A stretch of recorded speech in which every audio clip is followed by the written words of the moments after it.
As Africa faces growing food security challenges exacerbated by climate change, the role of agricultural innovation has never been more crucial. CIMMYT, the International Maize and Wheat Improvement Center, is at the forefront of developing climate-resilient crops, sustainable farming practices, and better access to fertilizers. In an exclusive interview with RBA, Bram Govaerts, CIMMYT's Director General, shares insights on scaling innovations across Africa, addressing the needs of smallholder farmers and balancing productivity with sustainability. Before going deeply into fertilizers, CIMMYT has made great strides in developing improved seed varieties for maize and wheat that are resistant. How can these innovations be scaled further across Africa to ensure wider farmers?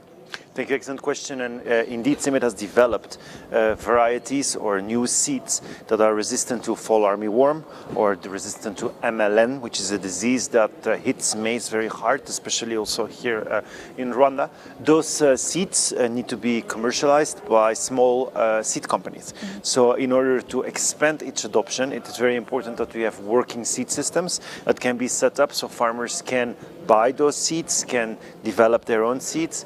And in that sense, Agra, for example, is a partner in setting up those small and medium seed companies that can serve the smallholder farmer. We, of course, need to accompany it also with the right farming practices, and the combination of those two can generate adoption.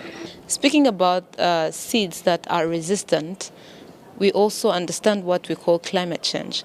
And climate change is something that we cannot forget to say, because it's among the things that are hindering agriculture, like worldwide. With climate change posing increasing challenges to food production, what are some of the technologies or innovations that you think should be in place that would contribute to the discussions at this forum, but that would also be beneficial in improving and boosting the agriculture sector on the continent?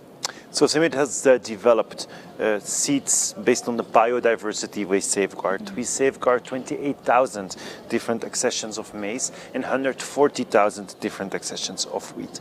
And we have developed through science and taking that biodiversity, maize varieties that are drought tolerant. That drought tolerant maize is today planted on more than 8 million hectares in sub-Saharan Africa.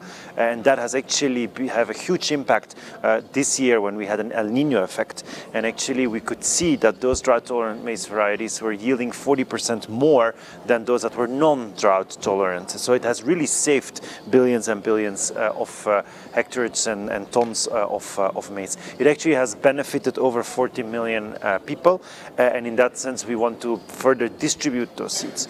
Other practices, of course, regenerative agriculture, or those agriculture practices that make sure that also the soil fertility is optimally attended, and including also crop diversification. We don't want maize. We need to incorporate some of the traditional African crops in those mixed maize systems, like groundnut, like millets, like chickpeas, like maybe sorghum, etc., etc. Coming back again, when we speak about agriculture, we know that it is among the drivers of economy on the African continent, because most of the population do agriculture. How to ensure long-term food security? What role do conservation agriculture practices, which CIMMYT promotes, play in helping the sustainability, or in ensuring sustainability of the agriculture sector? The agricultural sector is the basis of the economic growth of any country. You cannot learn without having something in your stomach, or it's very difficult. You cannot work very hard if you haven't eaten. So that food security and agricultural piece is an important piece to really fuel the economy. In that sense, also applying conservation agriculture practices, which are practices based on or are part of regenerative agriculture, is important to support those improved seed varieties that we just discussed. And there also the mechanization component is not to be underestimated. Mechanization that is fit for smallholder farmers, mechanization that young entrepreneurs can use as a business model to go and give service to multiple farmers. So there is a whole ecosystem that you could develop around that mechanization that is also an agriculture and an economic development component. So really for the sector it will be very important to have the small seed businesses, the small mechanization businesses, and then smart and entrepreneurial farmers that bring this all together and really fuel a very energetic agricultural sector. Boosting this sector, it also aligns with, yes, good seeds. It also aligns with the soil, Correct. Soil the health. healthy soil, but it also incorporates the fertilizers that we use. So fertilizers can significantly boost crop yield, but access and affordability remain challenges that most farmers are still facing. What best practices have you identified in improving the distribution of fertilizers among smallholder farmers?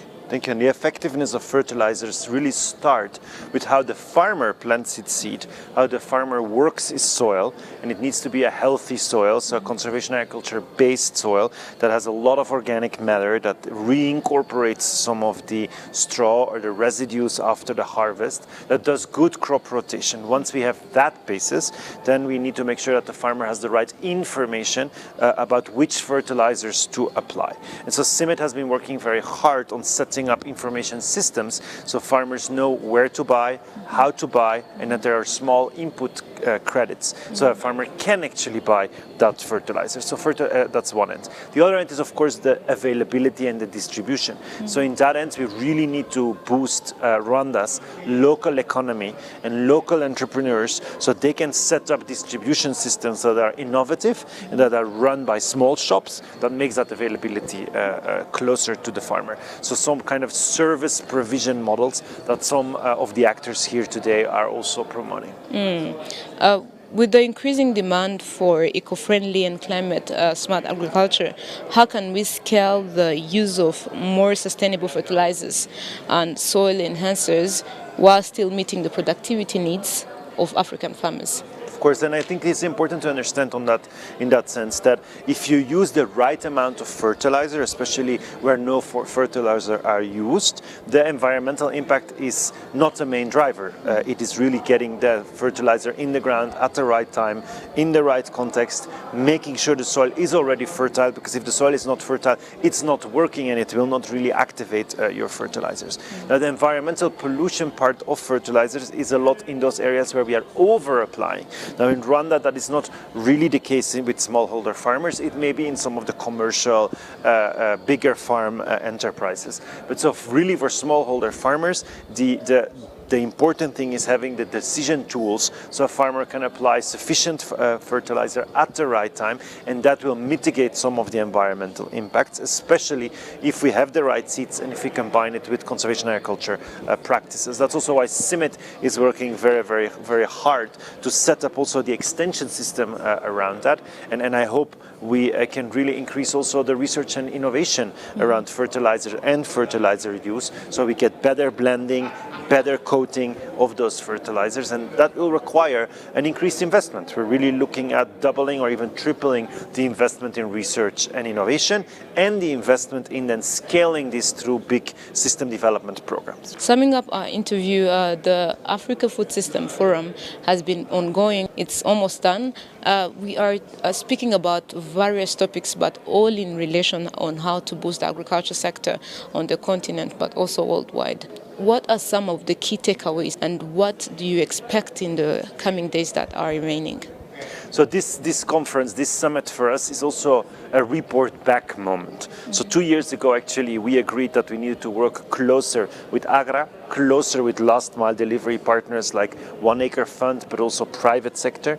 Now we can report that thanks to an investment called Mass Agro Africa, we are replicating a successful model of scaling through support from USAID Feed the Future, and that scaling effort has now proven results. So what is coming out of that for me is one highlight is we have a methodology that we now want to be able to replicate and actually escalate and scale out in other countries. We did this effort in Tanzania, Malawi and Zambia, and I hope we can bring it also to Rwanda, so that within 2 years we can report back in the same forum that we were actually very successful. So I see we are moving into the same direction: mechanization, regenerative agriculture, climate smart seeds, and many we are discussing the same elements, but now also the big question is how do we scale that in the different countries? We have now a model to do, and I hope we can test it also in this country.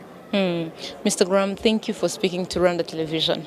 It is my pleasure, and I hope I can come back one day to inform about the big results we had in this country.